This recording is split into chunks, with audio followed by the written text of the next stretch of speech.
Has your husband been standing still? The woman at the door said her husband was inside my home. She was agitated and ran her fingers through her unwashed hair. You have the wrong address. It's just me, I said, then lied. And my boyfriend is here. No, please, just listen to me, she said, placing a hand on the doorframe and leaning in toward me. I said I couldn't help her, said again she had the wrong address, then shut the door. But I could still hear her. I don't know what he'll do. Let me in, let me find him, she said, her muffled voice sharpening while her palm drummed on the door. He stands still. I froze in the entryway and waited full minutes after it sounded like she had left, in case her ear was pressed to the door. I didn't give much thought to her husband at first. There was something off about her, how she tried to talk so calmly, even though it was obvious she was coiled tight enough to snap. She kept floating on her toes, looking into my apartment behind me. But she also didn't seem outcast, or even neglected really. Her cashmere sweater and tapered pants told a different story, so I searched my apartment with the crowbar I kept under the sheets in a linen closet. No one was in the front rooms, with their windows facing the street. I had been there all day, so it was impossible for anyone to have broken in that way. Then I remembered the old dumbwaiter shaft. It was behind the kitchen door, shut behind a hinged metal slab. To keep noise from bleeding between apartments, it was no longer an open shaft, but a dusty compartment used as a pass-through for cables. I brought along my biggest chef knife, from the drawer across from the refrigerator. The steel panel was painted the same color as the wall and had no handle or latch. Instead, there was a small, jagged hole punched in one side with several drill bit plunges. I dug a screwdriver out of the junk drawer and tried to pry it open with a single jerk, so I could step back and hold out the blade in my other hand. Instead, it swung open with a painfully slow creak, and I dropped the knife, scaring myself even more when it clattered at my feet. Without thinking, I bent down to pick it up. Kneeling on the floor, I imagined a pale hand reaching out, into my hair and skull, but when I stood up and looked inside, there was nothing there, just the dark. It was empty. When I left the kitchen and crossed by the front door again, I saw that the woman had shoved a piece of paper in my door like a takeout menu. It was a torn envelope, like something pulled crumpled from the trash, and had written on it the words, "Listen, please." Then I heard her whisper from low down on the door, even below where I had kneeled to pull at the scrap of paper. The first time my husband was around the corner from our French doors, in the hollow where my desk meets the printer cabinet. He must have been there all morning. He was standing straight up like a sunflower, but I didn't see him until I got up from the desk and bumped my ankle. When I looked up, suddenly he was there, staring at nothing. The second time, he was behind an all-glass display case in our entryway, pinched between a pane and the wall just inside the front door. The whispering stopped, and I realized I was barely breathing. I was still kneeling, and my knees were beginning to get sore. "Are you still there?" the whispered voice asked. I didn't answer. He's gotten really skinny and goes through tubes of high SPF sunscreen whenever he is called out to a site, so now he's white as an electric socket. He can suppress his presence and take away your intuitive sense that another person is nearby. He's practicing. He's getting better. He knows where your eyes land and the spaces they slide over. "Go away," I screamed, before retreating to the farthest corner of my apartment away from the front door. It took me a while to calm down, with some TV and all the lights on. I didn't pay attention to the show, but told myself that the woman at the door had a mental illness and a persecution complex, and she wanted to pull me into her delusion.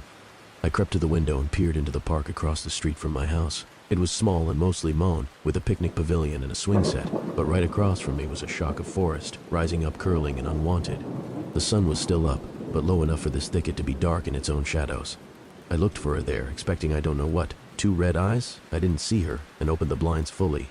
A few families were playing volleyball down at the farthest end of the park, but it was otherwise empty. Then I caught the blue light off an e-cig. It was her, seated in a shadowed beach chair, with her legs stacked casually in front of her.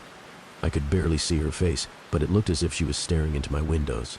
I debated whether to go out to confront her, but when I turned around I saw her husband. I didn't scream. My throat snapped shut on my breath. Through the kitchen doorway across the room I could see my dishwasher and him standing next to it, one leg against the fridge. He wasn't standing straight, but bent forward at a right angle, his back aligned with the marble countertop. One arm was held pinned against his thigh, the other down, then the wrist up, with fingers out in odd angles. His face pointed forward, a line atop his body like a bullet on a shell casing, with his eyes aimed to one side of me and far away. He wore an expression of rapture on a pale face. His lips were glittering red. He didn't move or react and showed no signs of being detected, but I still expected those eyes to swivel and land on me. Didn't feel I could move or look away until it did. I forced myself to clap, then to wave my arms, but there was no reaction. "You," I said, "sir," I added. "You need to leave." He didn't react, and it wasn't just as if he was ignoring me. There wasn't a tremor or breath. He stayed so still it was as if the whole world had frozen. I called 911, of course. The operator urged me to get out of the house as quickly as possible. I stayed on the line with the operator, but there was nothing left to say. My only way out was past him. Acid filled my stomach. There was no way I could cross that room. I considered tossing something at him, or attacking him, but there was nothing more dangerous than a TV remote nearby. The operator said something about officers on the way, and my phone slipped from my hand in my rush to bring it back to my ear.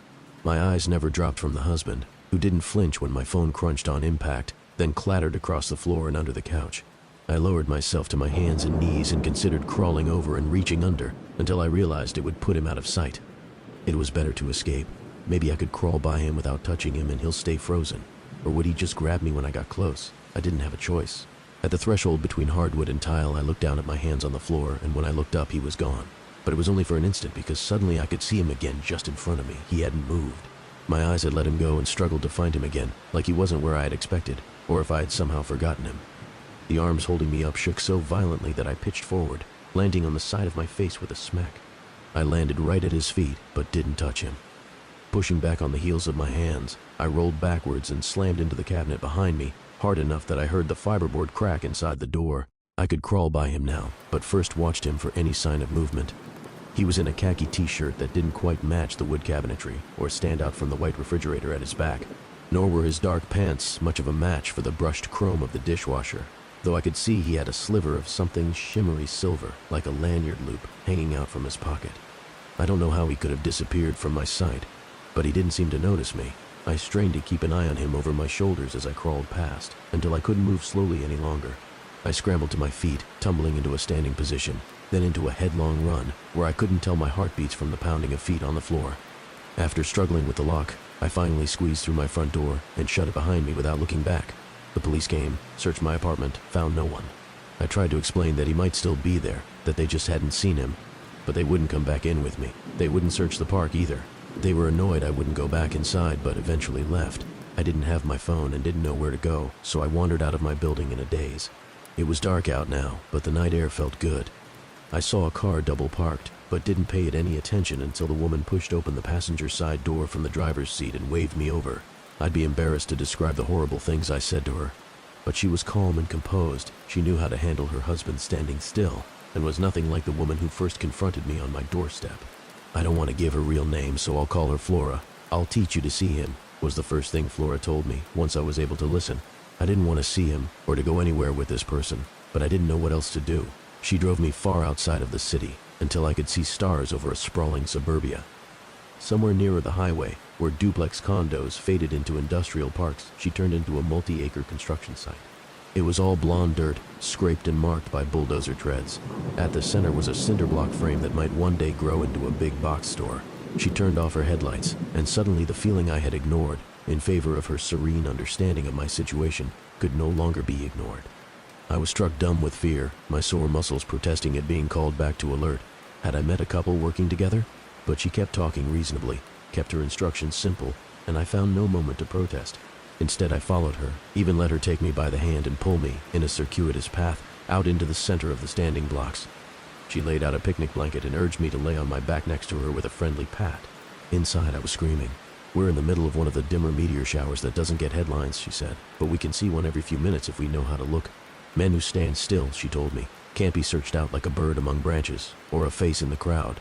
That is a search for specificity. Even if you could live in a state of constant scrutiny, where every pixel of reality is examined, you would not often find these unmoving men. They slip into your scotoma and escape your attention, because they are no longer objects to be found."